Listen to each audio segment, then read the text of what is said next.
Lemak sekejap.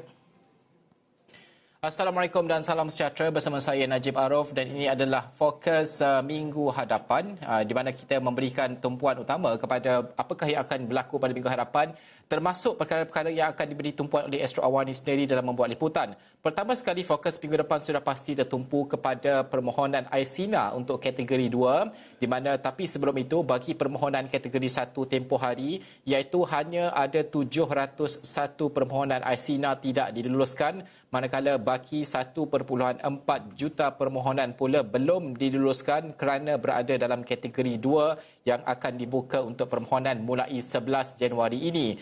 Dan juga kumpulan wang simpanan pekerja KWSP dalam satu kenyataan maklumkan beberapa faktor permohonan tidak diluluskan.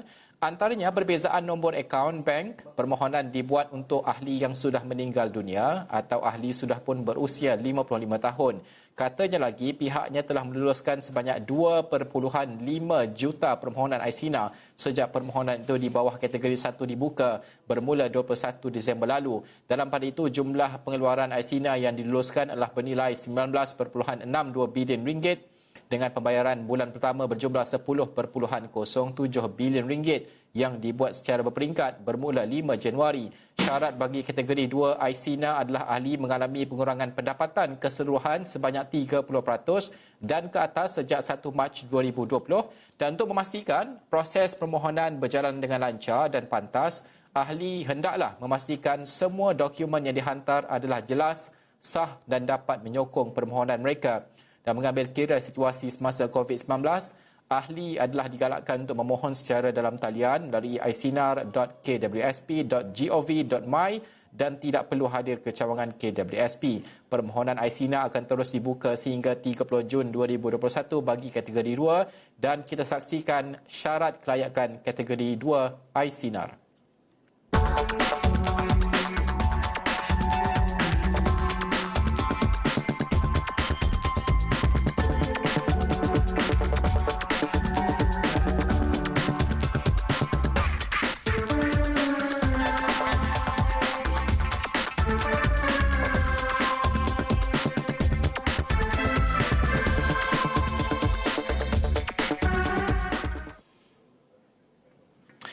Okey, Isnin ini kita jangkakan satu pengumuman akan dilakukan oleh Perdana Menteri Tan Sri Muhyiddin Yassin berkaitan dengan perintah kawalan pergerakan lebih ketat. Kita tidak tahu lagi apakah bentuk perkawalan tersebut, dan juga sudah pasti bagi ibu bapa kegusaran utama mereka adalah tentang tarikh naik sekolah yang kita ketahui sudah pun ditetapkan pada 21 Januari ini. Kementerian Pendidikan Malaysia sebelum ini mengumumkan tarikh pembukaan sekolah bagi sesi 2021 berlaku secara 2 fasa, di mana kelompok pertama berangkumi murid sekolah rendah tahun 1 hingga 6 dan murid sekolah menengah tingkatan 1, 4, 5, 2020 dan 2021 serta tingkatan 6 akan memulakan sesi persekolahan pada 20 Januari 2021 secara bersemuka.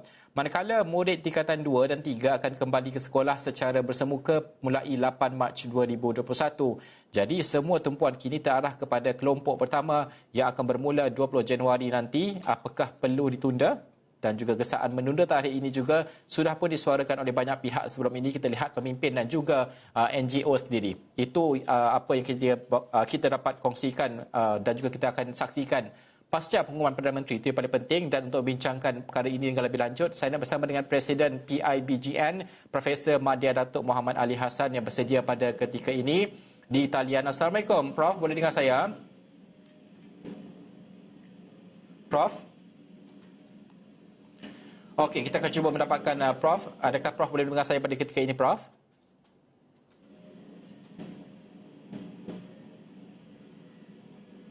Okey, Prof, kita ada masalah teknikal sedikit. Kita akan cuba menghubungi Prof selepas ini untuk kita mengetahui apakah pandangannya. Adakah wajar untuk kita tunda tarikh pelaksanaan ataupun naik sekolah ini untuk ibu bapa lebih jelas tentang apakah perancangan mereka, kerana ramai ibu bapa yang sudah pun membuat persiapan persekolahan, ada juga yang ternanti-nanti pengumuman untuk sebelum membuat persiapan dan sebagainya. Itu antara perkara dan juga realiti rakyat yang kita akan cuba bincangkan. Baik, minggu hadapan juga akan menjadi tumpuan kepada bagaimana sebenarnya sistem kesihatan kita dapat menampung kes harian COVID-19 yang semakin tinggi.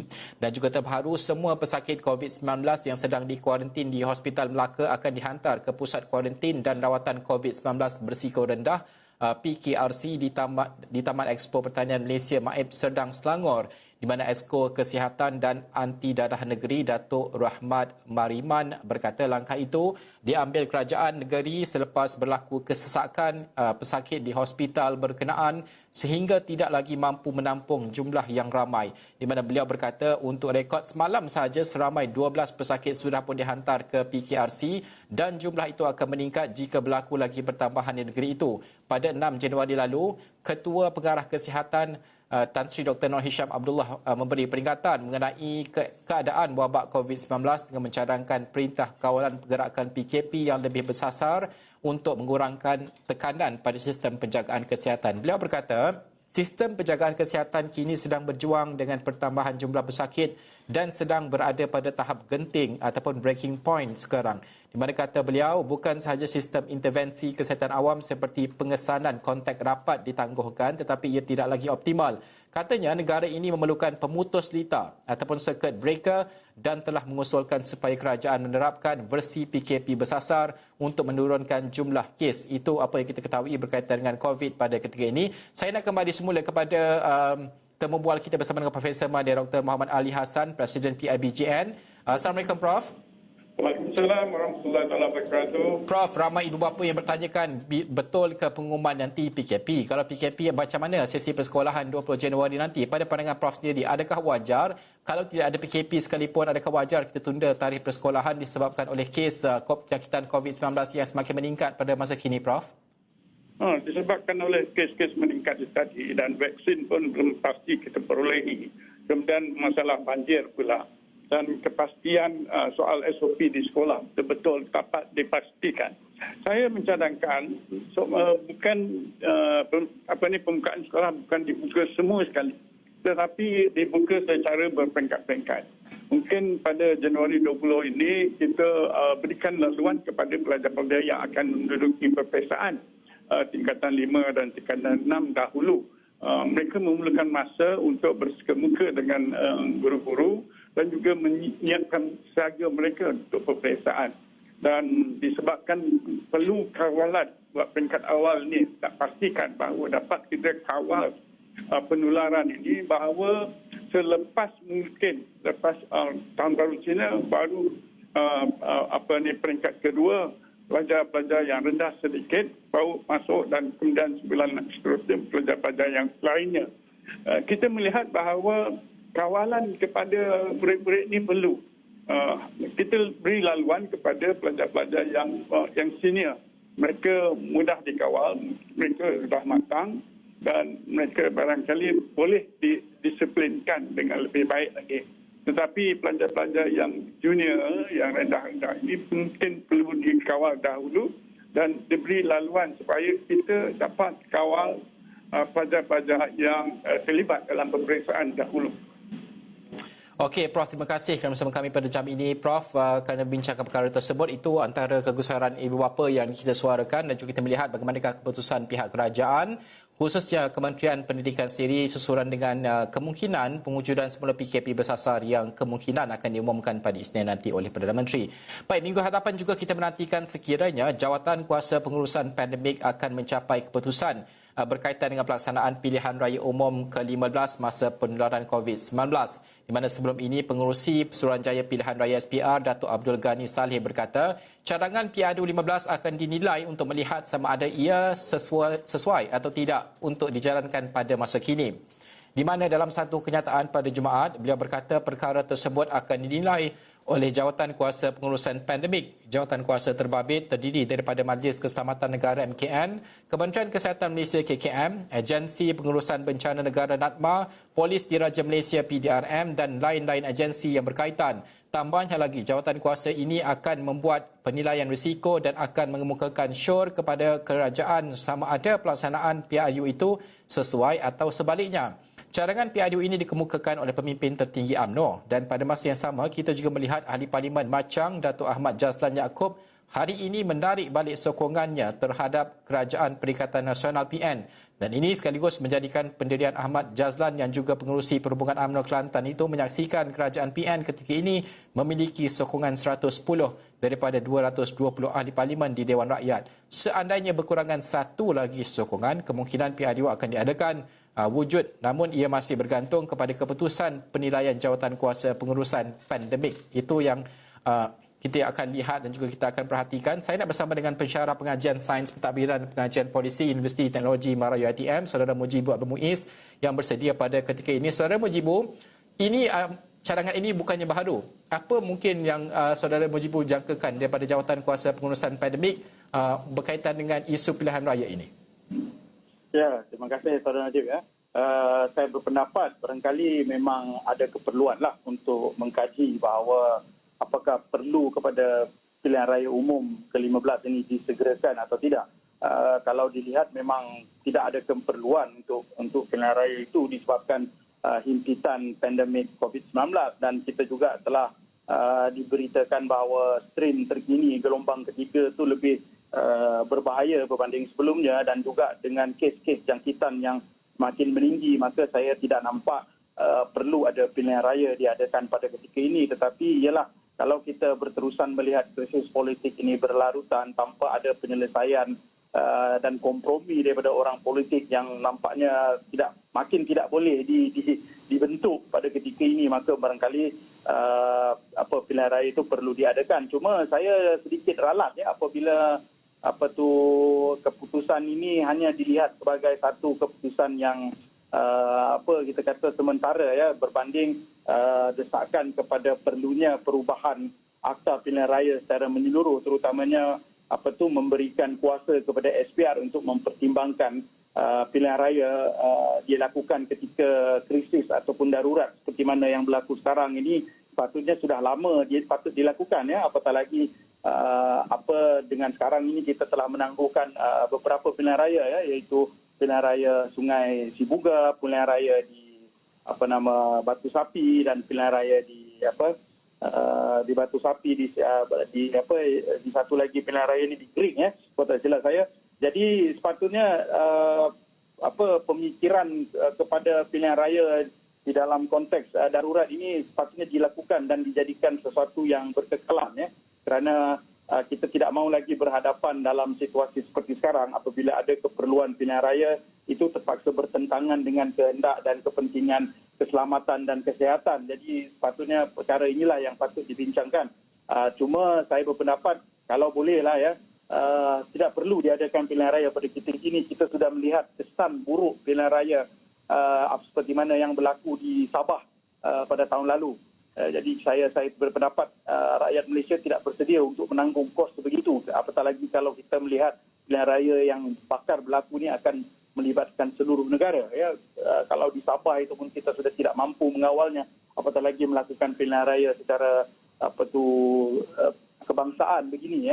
Jadi itulah Najib, saya berpendapat begitu. Tetapi ialah kalau keputusan minggu hadapan daripada jawatan kuasa pengurusan pandemik ini bersetuju untuk mengadakan pilihan raya, maka itulah pilihan yang kita ada. Walaupun dalam saya rasa seluruh warga negara Malaysia bersetuju dan tidak bersedia untuk memiliki pilihan raya pada ketika ini. Okey, Saudara Mujibu, terima kasih kerana bersama dengan kami pada jam ini. Itu kita mengulas sama ada jawatan kuasa pengurusan pandemik akan membuat keputusan pada minggu hadapan. Kita sama-sama saksikan dan juga perkembangan yang baru kami terima. Beberapa ahli Parlimen UMNO juga dijangka akan menarik kembali sokongan terhadap kepimpinan Tan Sri Muhyiddin Yassin, tapi itu diperkatakan oleh ahli UMNO sendiri. Namun belum ada pengesahan lagi siapa dan juga bila. Apa yang diperkatakan oleh ahli Parlimen ahli Majlis Tertinggi UMNO Datuk Seri Tajuddin Abdul Rahman yang mengakui beliau mendengar kabar mengenai perkara itu, iaitu beberapa ahli parlimen lagi akan menarik sokongan tetapi tidak mengetahui siapakah ahli parlimen tersebut. Itu juga kita nantikan sepanjang minggu hadapan bagaimanakah perkembangan politik negara dan juga dinamiknya. Itu kita akan terus berhubung dengan pakar untuk kita mengetahui sentimen dan juga analisisnya. Baik, kita akan berhenti lihat seketika. Kita akan kembali selepas ini dengan cerita banjir.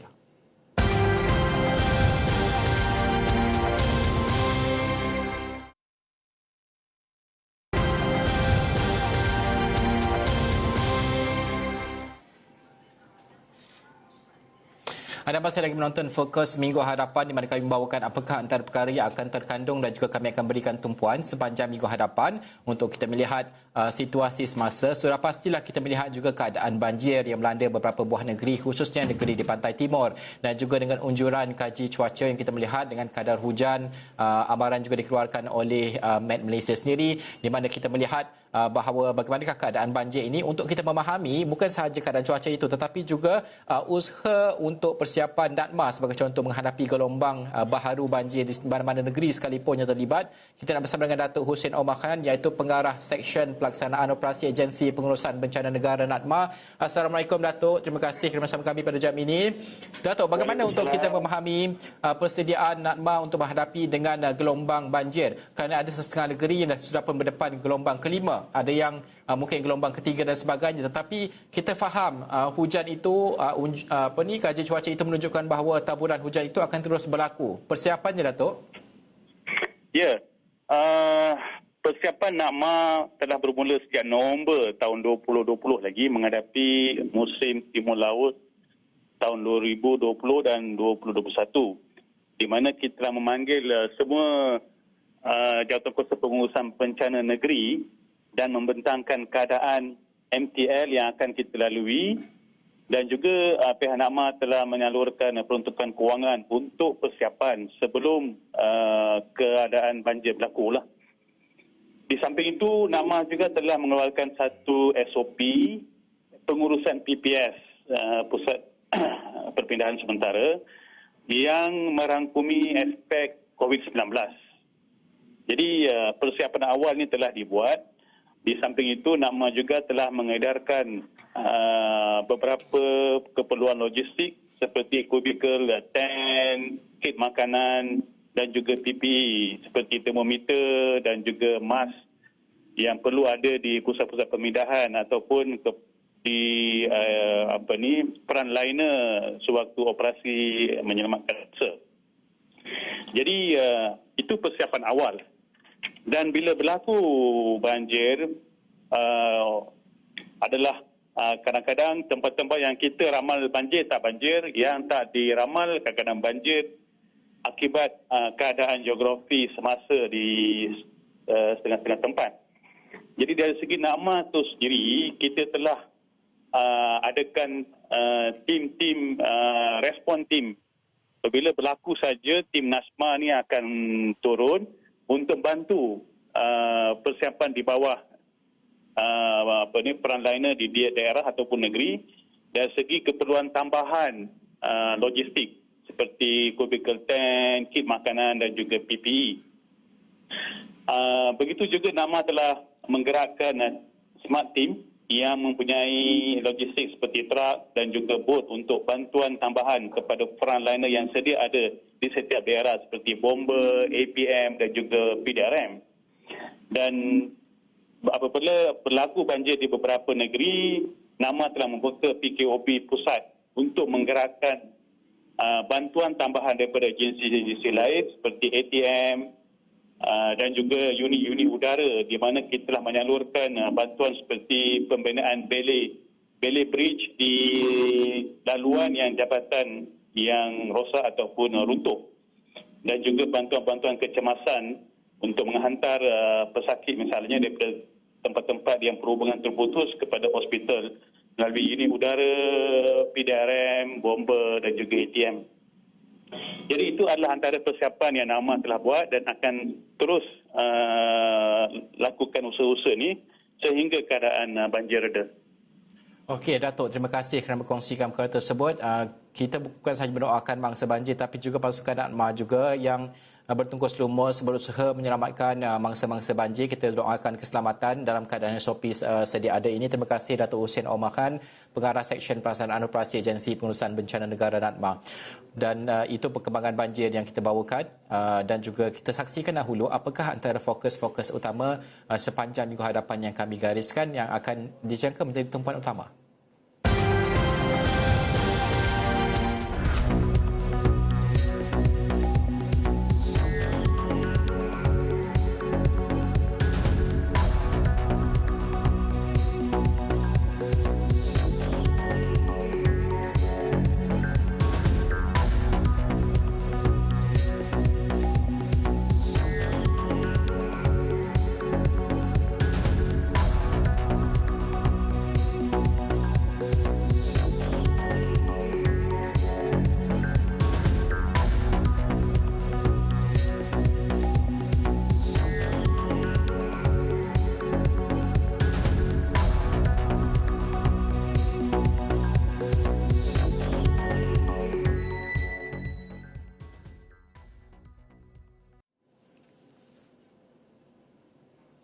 Okey, saya masih lagi ingin membincangkan tentang banjir. Kali ini kita ingin melihat aspek penjagaan alam sekitar. Kerana ada banyak berita yang menyatakan bahawa penebangan hutan antara menjadi punca mengapa banjir berlaku pada kali ini. Kita faham musim tengkujuh itu antara penyumbang utama, tetapi juga mungkin sistem alam sekitar ini yang rosak dan sebagainya menyebabkan banjir itu di luar kawalan lebih sedikit. Saya nak bersama dengan aktivis alam sekitar Amli Hayat yang bersedia pada ketika ini. Assalamualaikum Amli. Terima kasih kerana bersama kami pada jam ini.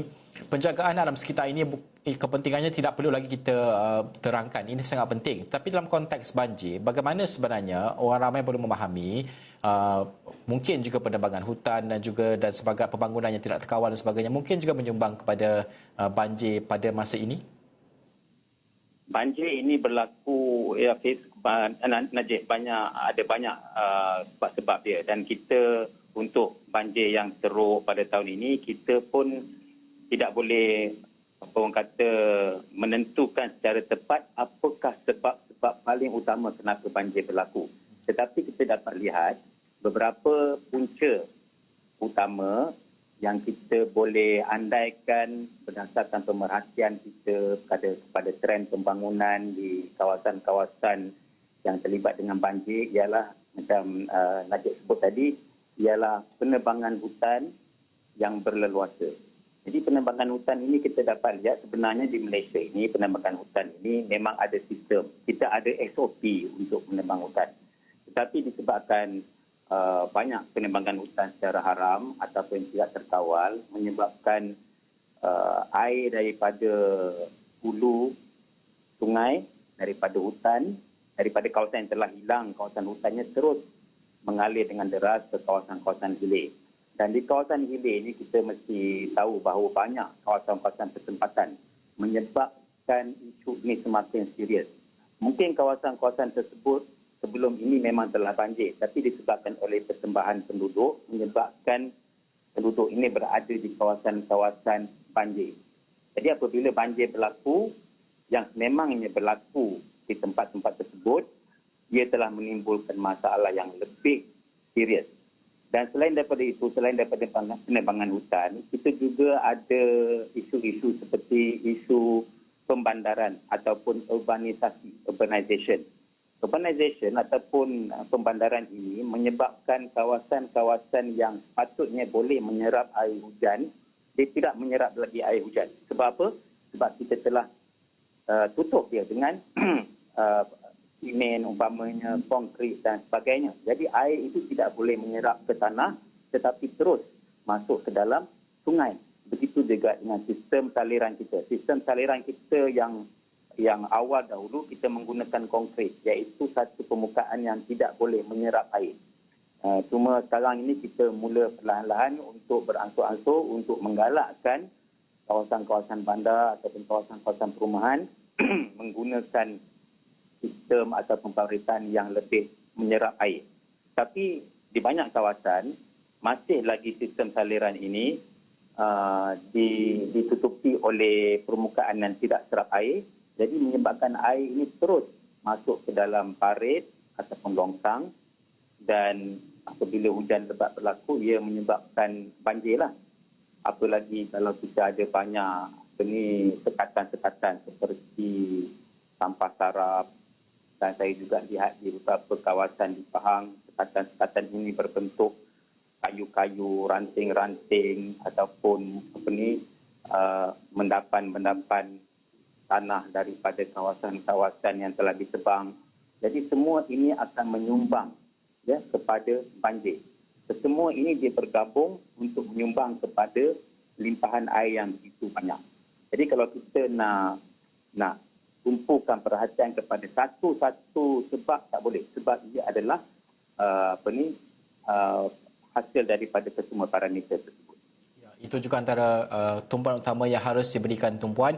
Usahanya sudah ada untuk mungkin menambah baik sistem saliran kita, juga sistem mungkin pembangunan kita yang lebih mampan dan sebagainya. Tapi perlu dilipat gandakan lagi usaha ini untuk memastikan bahawa salah satu faktor punca banjir ini iaitu alam sekitar ini dapat kita pelihara dan juga setidaknya menjamin salah satu faktor ini. Terima kasih Amli Hayat, iaitu aktivis alam sekitar membincangkan perkara tersebut. Ini juga menjadi tumpuan extraordinary sepanjang minggu hadapan.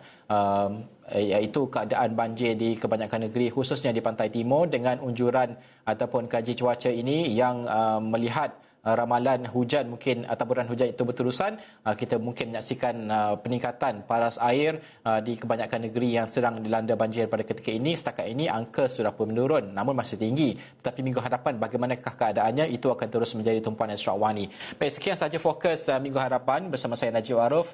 Saya akhiri pada jam ini dan juga semua perkembangan ada di laman web kami astroawani.com. Assalamualaikum dan salam hormat.